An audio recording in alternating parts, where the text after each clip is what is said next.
My man Nate, man. Shout out to Nate.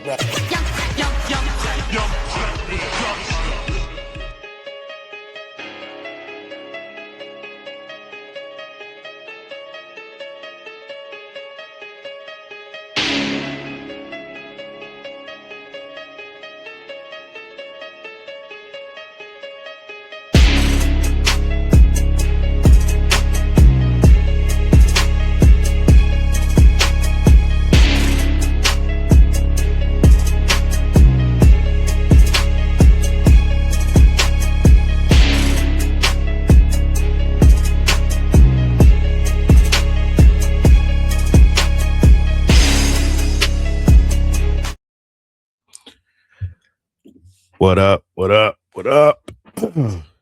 Ladies and gents, boys and girls, you are now tuned in to a brand new video of Sportsway with Dre Day podcast. I am your host with the most, the Hood's ESPN, Crystal Street's very own Dre Day. What's up? What's up? What's up? Once again, thank y'all for y'all continued support of the podcast. Keep it going, keep it growing, keep it flowing. If you haven't already, subscribe to the YouTube channel. It's right there on the bottom of the screen. Hit that subscribe button. Also, oh, wait a minute. Make sure y'all hit that notification bell as well. So that way, once a video is uploaded to YouTube, you will get a notification letting you know I dropped a new video. Like the video, share the video, leave a comment, tell a friend to tell a friend, all that good stuff. This video here, the Elite Eight has officially wrapped up. Obviously, the Final Four is now X'd in stone. And I must say, I'm thrilled because all four teams that I picked to make the Final Four is going to the Final Four. So I'm going to do my little recap on this one. I'm going to try to keep it under a half hour. I'm going to try my best to do that. Listen, I got a couple of things to watch on TV. I still got to watch my soap. I got to watch The Bold and the Beautiful. So, I got to do that. I got to watch Monday Night Raw, and I got to watch The Neighborhood. So those three things are on the agenda. So I'm going to try my best to put this in under a half hour format. So let's get straight to it. All right. Obviously, there was games Sunday and today. So I wanted to wait until all four games was over. So then that way I can put all four of them into one. So let's get straight to it. The first game was UConn and Notre Dame. And UConn won that 70-52. I knew it was going to be a struggle for UConn because, to be quite honest with you, the first two games was cakewalks. And then when they got to the Sweet 16, they struggled against North Carolina. It wasn't until the second half where Sarah Strong basically carried the team on her back and helped them propel to victory against North Carolina. The same thing in this game. I mean, Sarah Strong and AZ Flood, they both struggled in the first half. They definitely struggled in the first half. Now, Sarah Strong did her thing on the defensive side of the ball, but as far as offensive, they both struggled tremendously. It wasn't until the second half, again, just like against North Carolina, that's when they, found their rhythm. One can make a case that if Blanca Quinones didn't have the game of a lifetime, I'm sure UConn probably still would have won. But had she not had the game that she had, one can make an argument that they probably would have lost that game because even Notre Dame, and this is where I give Hannah Hidalgo her absolute respect. She carried this team literally by herself. Literally. She did everything, scored, rebound, assists, got the team pumped, got the crowd pumped. Like she was like, I'm not sure if I did it. I'm not sure if I did a video about this. No, it was a question that was asked to me. And shout out to my man Uncle Dub. The question was, there's people out there that are upset that Hannah Hidalgo did not make All-American first team. Should she have made it? Me personally, I felt she should have made it. And if it was one person I was gonna take off for her, it was AZ Flood. But you know, she plays for UConn, defended national champs, so of course they're gonna make sure to put two players in the All-American first team, which I have no argument. Like, she deserves to be on first team. But if you're asking me to choose between her and Hannah Hidalgo, I'm taking Hannah Hidalgo twice on Sunday. And this is not a knock to AZ Fudd. But again, what Hannah Hidalgo has done this year, and to be honest with you, I'm gonna be perfectly honest with y'all. I didn't have Notre Dame getting to the Elite Eight. I didn't. I think in my bracket, I think I had them losing to Ohio State, if I'm not mistaken. So I honestly don't remember which round that was, but I didn't see them getting to the Elite Eight. So the fact that Hannah Hidalgo was able to carry this team on her back this whole tournament and to get to the Elite Eight, gotta salute her. Gotta salute her. And I would be remiss if I didn't give credit to Coach Ivy as well. And she was looking amazing on that sideline. Like, I'm not even gonna hold you. like they were showing her like crazy on Sunday. And I'm like, man, damn. Like, yeah. One of the baddie coaches in women's college basketball, if I say so myself. So shout out to Coach Ivy. Hannah Hidalgo. Listen, Notre Dame. Y'all listen. Next season, y'all got to get in the transfer portal, because next season is Hannah's last year, and she does not deserve to not be able to at least. I mean, again, if you put players around her, she has a legitimate chance to get to the Final Four, a legitimate shot to get there. And I get it was just one game away, but can you imagine what ranking they would have if they just get some help?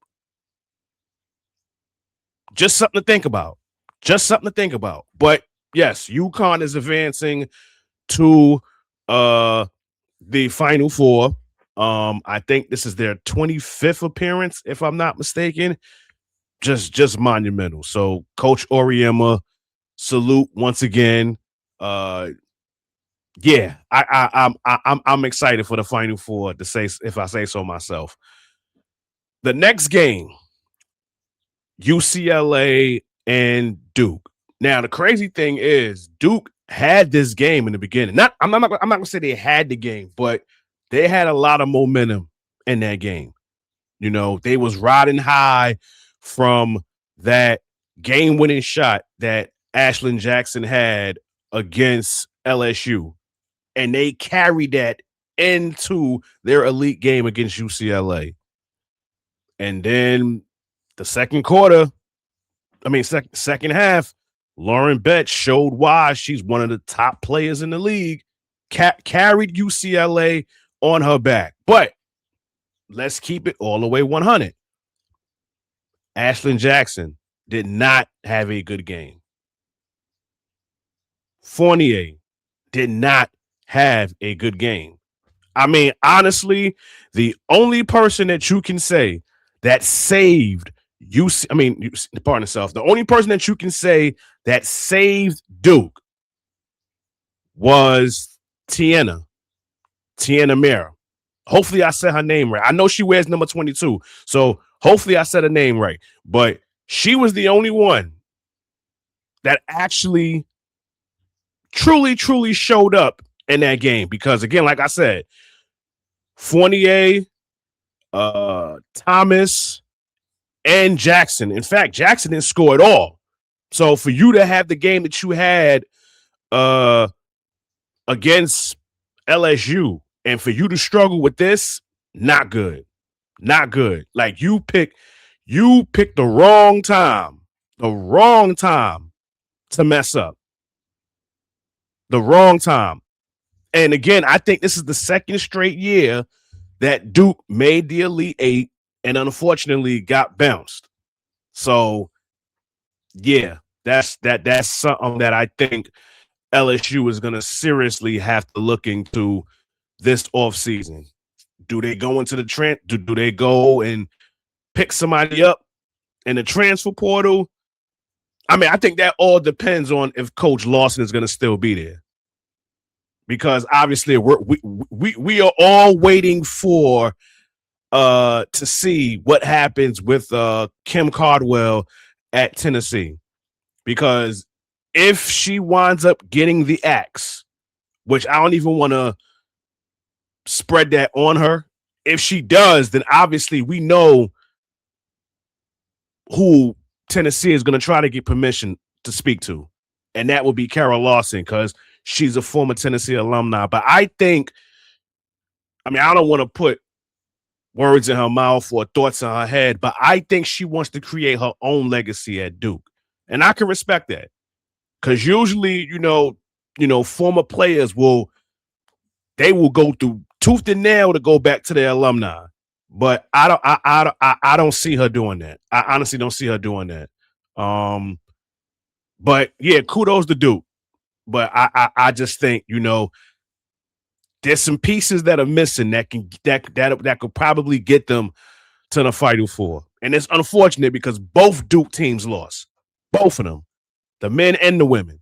And the crazy thing is, Duke had a lead in the first half. And in the second half, UCLA bounced back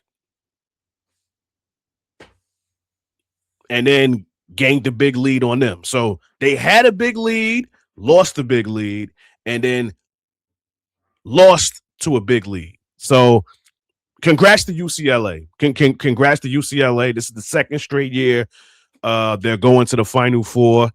And again, this is Lauren Betts last year. So can she get to the national title game before she take her talents to the WNBA? So only time will tell. Next we got, I mean, this is gonna be quick because Texas just killed Michigan. And listen, I had Michigan going to the Elite Eight. So this went exactly the way I thought it was going to go. Like the games from today, my predictions went well. Like my predictions went exactly as the way I said it was going to go. I had Texas playing Michigan in the Elite Eight, and I also had South Carolina playing TCU in the Elite Eight. So for those brackets, my Elite Eight was right on the money. Right on the money. And it kind of went exactly what I thought it was going to go. I thought Michigan was a dark horse, but I also knew once they get to the Elite Eight against Texas, it will be over for them. And I'm at work watching this game, and I'm sitting there, you know, just chilling. And then I see that Texas is just, I mean, they shot 90+% in the first quarter. I think the score was probably what? I think it was like 18-4 or 18-6, something like that. I'm like, yeah, this game is over. I can get back to work now. Because I still had work to do, but I'm like, yeah, this game is over. Like, yeah, it's a wrap. First of all, Texas was just killing. Like I said, 90-something% their field goal percentage was in the first quarter. So it ain't really much to talk about with this game because it was a blowout. Harmon didn't do good shooting, but she damn sure did good facilitating. I think she had either 11 or 13 dimes, if I'm not mistaken. Madison Booker, obviously, we know what she do. I'm trying to figure out what year she in.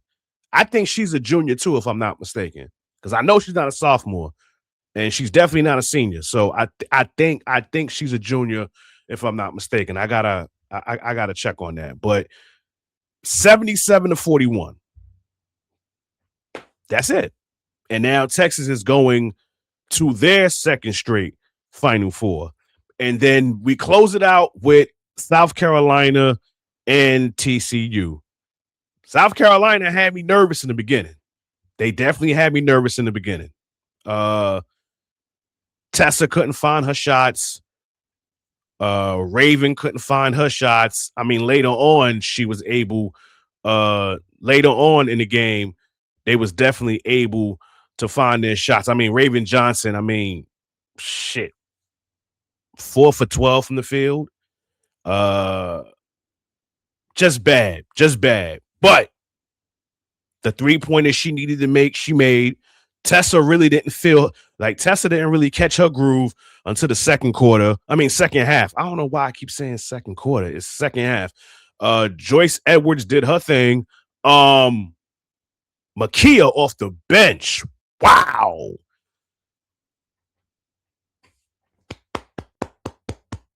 You knew when it was time to show up. You definitely knew when it was time to really do your thing. So I definitely want to salute her for that. Olivia Miles. Olivia Miles had the Hannah Hidalgo syndrome in this game. And what I mean by that is Olivia Miles literally carried this team on her back in this game. Literally. Big B, okay, 10 points, but 4 for 10 shooting. That's it. Olivia Miles literally carried this team on her back. Suarez didn't do much. Horrible shooting. Horrible.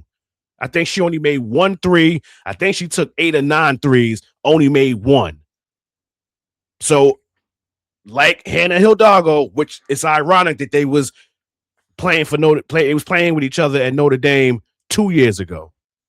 And now both of them was literally carrying their team in the Elite Eight. You can make a case that if they had any type of help, they probably would have won, or the game would have been a little bit more interesting. Because South Carolina basically blew the doors off of TCU in the fourth quarter. And it was perfect time for me because I was just wrapping up work. So as soon as the fourth quarter started and it got out of hand, I'm like, okay, yeah, it's over. I mean, South Carolina had a little lead going into the fourth quarter anyway, but they really cranked it up once the quarter started. And I'm like, yeah, this is over. And then Olivia Miles, she got hurt towards the end of the third quarter.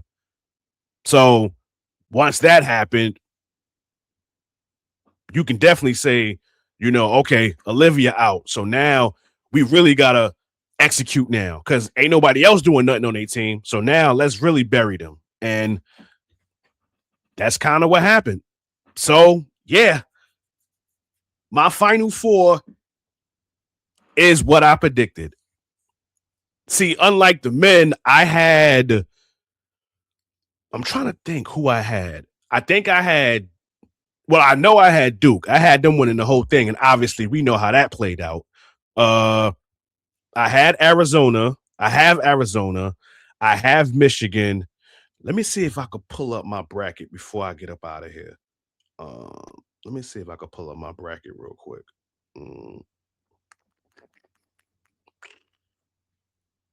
I think I picked Florida.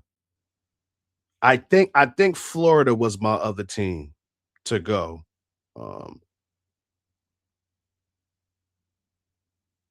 My percentage is still almost 84%, but at the end of the day, my bracket is still done. Because the team that I picked to win the whole thing isn't going. So, yeah. I'm trying to think who was.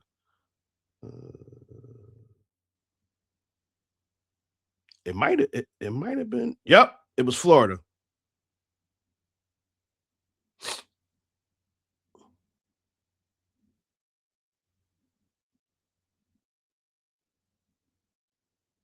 Yeah, Florida was my team that I had going to the Final Four. So two of my teams that I picked is in the Final Four. That would be Michigan and that would be Arizona. But again, as far as the women, my prediction was right. All four of them are going. All four. UConn, South Carolina, UCLA, and Texas, which is crazy because these are the same teams that was in it last year. So we are in for a doozy. We are in for a doozy. And I read some they actually showed the graph for Friday. South Carolina and UConn is the first game. I think that should be the second game, honestly. I think that's the main event game. If we gonna keep it a buck, I think Texas and UCLA should be the first game, and then UConn and South Carolina the second game. That's just my opinion, but I'm not in charge. I am not in charge, but I am very much excited for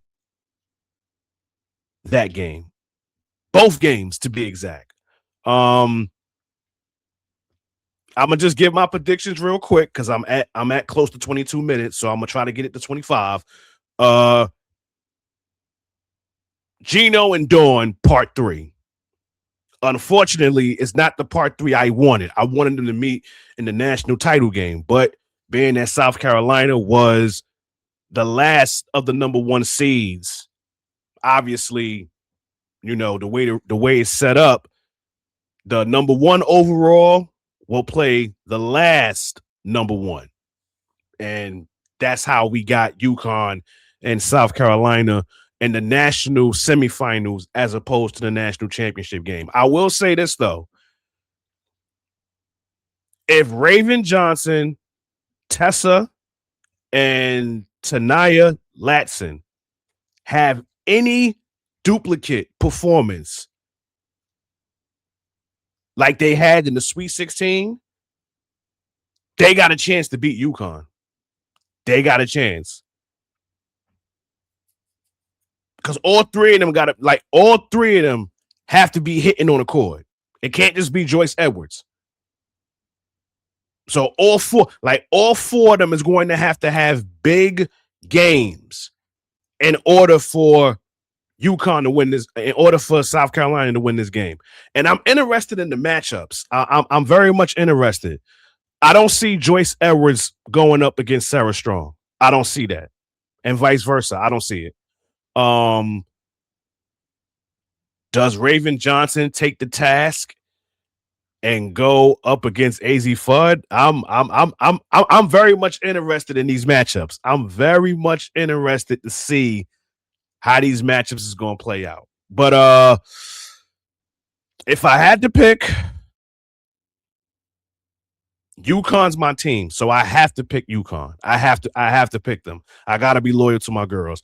But obviously, I love Dawn Staley. I have the utmost respect for Dawn Staley.